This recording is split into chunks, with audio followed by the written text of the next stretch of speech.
Hey everyone, I wanted to talk today about something that's really important on my heart. I'm a Christian. I've been an actor professionally for 10 years, over 10 years now, and I produce film. I produce media. I'm a growth and marketing coordinator. Storytelling is my mission field. For me, acting and storytelling aren't just hobbies or career paths. It's my calling. And this is how I believe God has equipped me to make an impact in the world.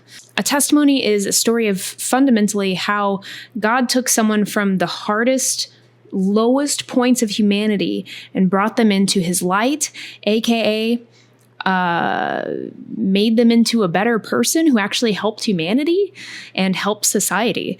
That makes sense, doesn't it? Because it's real, it's relatable, and it's a testament to God's grace. We are not saved by works alone, but by the grace of God. 1 Peter 3:15 says, "Always be prepared to give an answer to everyone who asks you to give a reason for the hope that you have." One of the best ways to do that is sharing how God worked in our lives, right? Always be prepared to give an answer.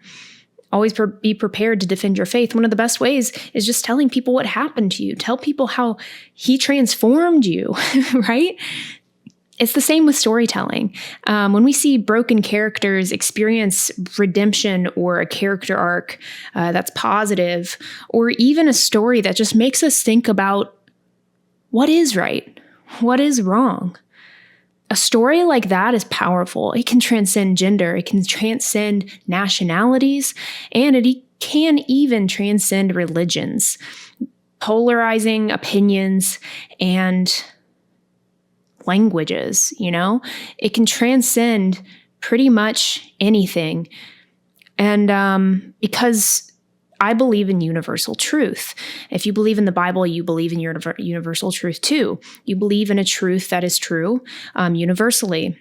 When we see broken characters experience redemption, it can reflect our own lives. It can reflect their lives and make them think about their own need for hope and transformation or change, or how can I improve my life, right?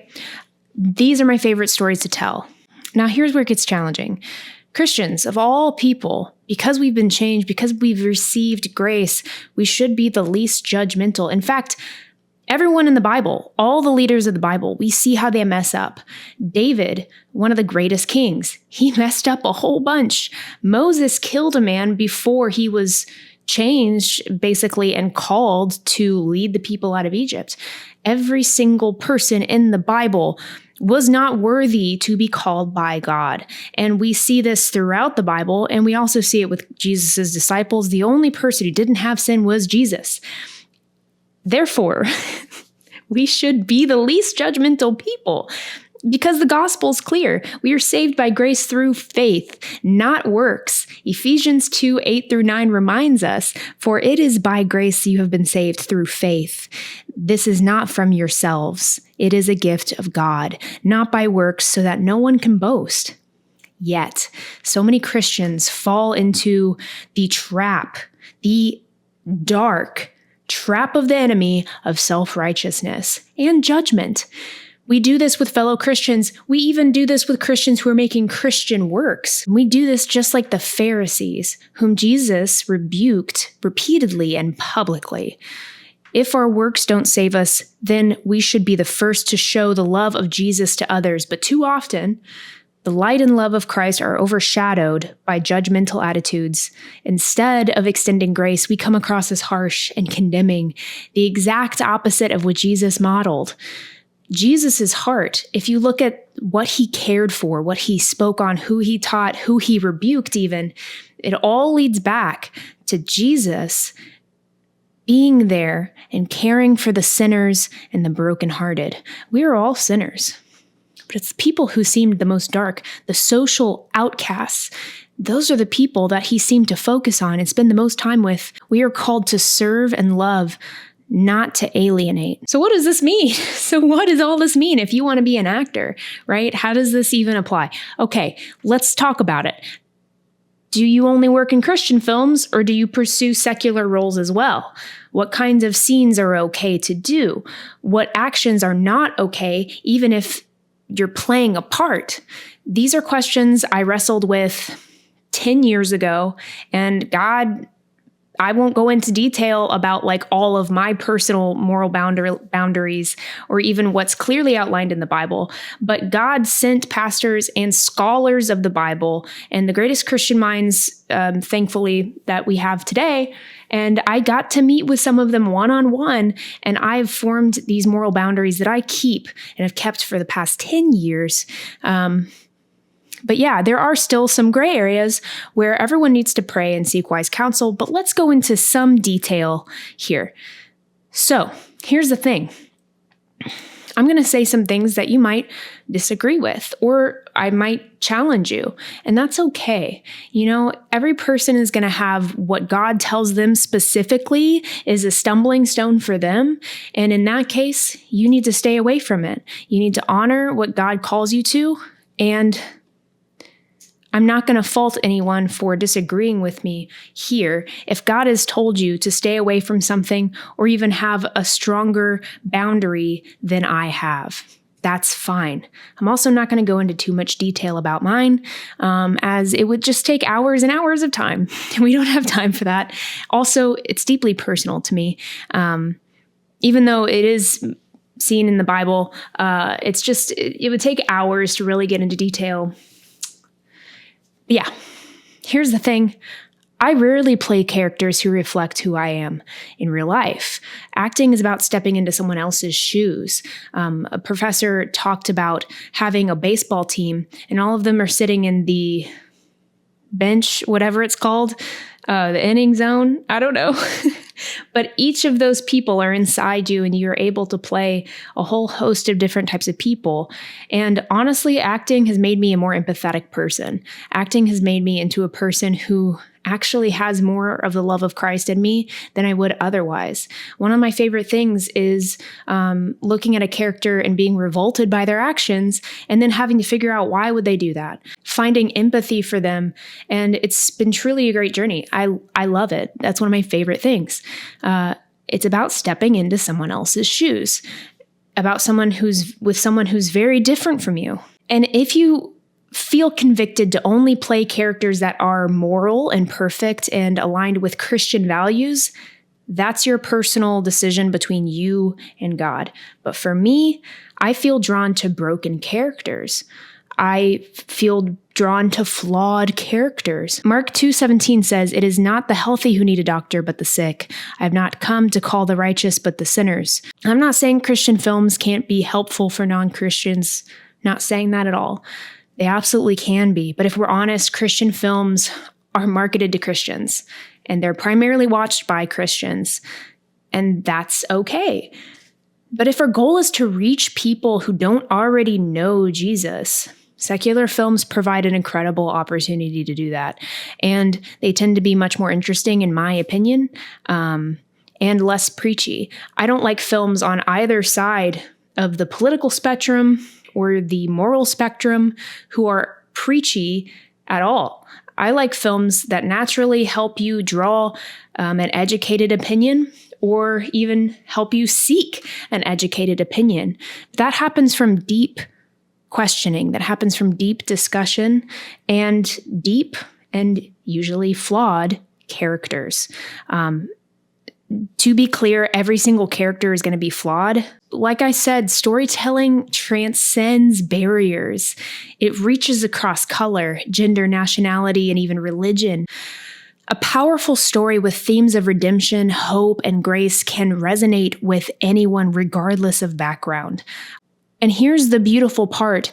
God can use secular films to plant seeds of truth. When I say I'm drawn to broken characters, it's because they reflect what it means to be human. We all have flaws. Romans 3:23 says, "For all have sinned and fallen short of the glory of God." That's why we need Jesus.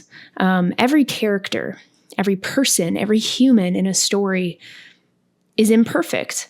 If every character were perfect, there would be no need for a character arc. There would be no need for redemption or growth or a savior. And without brokenness, how can we ever truly appreciate grace? Think about some of the most impactful films that you've ever seen. Were the characters perfect? Probably not. It's probably their flaws and struggles that make their journeys worthwhile and compelling and relatable. These are the kind of stories I want to tell, stories that show depth of human brokenness, but also the power of hope and redemptive storytelling themes. Now, let's address the elephant in the room. So what kind of scenes are okay and actions are okay for Christians to do in acting? Now, this is where prayer and discernment comes in. Again, I'm not going to go into this in detail and in depth because it would last hours. I have my own. I've kept for 10 years by talking to pastors and the greatest Christian minds, some of the greatest Christian minds that are alive today. But I have kept that moral boundary as best I can for 10 years, over 10 years now. And there are things I personally won't do, even in a role, because I'm still doing them as a person, as me, even though I'm acting, because they cross a line for me spiritually.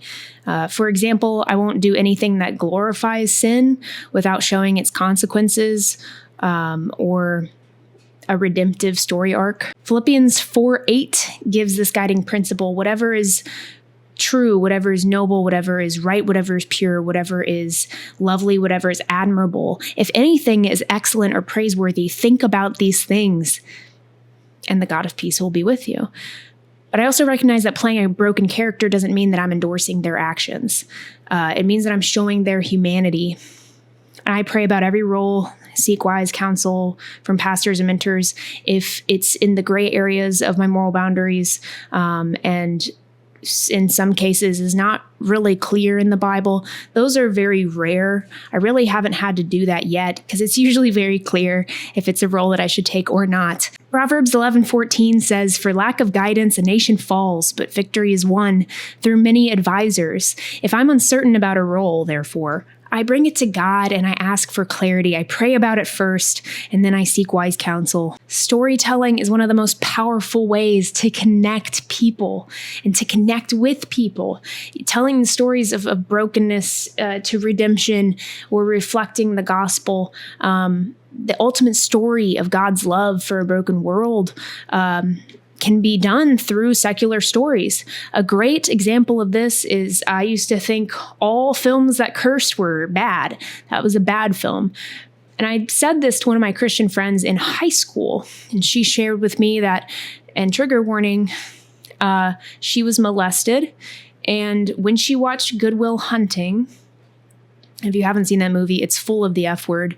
Every other sentence. When she watched that movie, God spoke to her heart in the scene where Matt Damon's character talks to the therapist, and the therapist tells him, it's not your fault. The abuse that he went through, it's not your fault. And that struck her, and God spoke to her through that film. A very secular film, but a hopeful one and a redemptive storyline. And here's the beautiful part. God can use secular films to plant seeds of truth. Romans 8:28 reminds us, we know that in all things, God works for the good of those who love him, who have been called according to his purpose. That includes storytelling. It changed her life, and it made her faith stronger because God utilized it for his good. I now love that film. At the time, I hated it, but God can use anything, even secular films, even stories that aren't Christian. And it's important for you just to do what God calls you to do. I'm not saying that that's what you should do. I'm saying pray about it, and God can do so much more than we even think or imagine. So to my fellow Christian actors, here's my encouragement. Don't limit yourself or God. Seek where he wants you to spend your creativity and talents. And it may be beyond levels or places that you even thought were possible for you. Who knows? If God has called you into this industry, he can use you to bring light to dark places. Usually I am the only Christian on sets, but you know what? If you're part of a good community, you won't stumble and you'll stay strong. Thank you for watching. I'd love to hear how you navigate faith in acting or being in the film industry. So share your thoughts in the comments. Let's continue this discussion, encourage one another as we pursue our callings. And as always, God bless. Stay mainstay.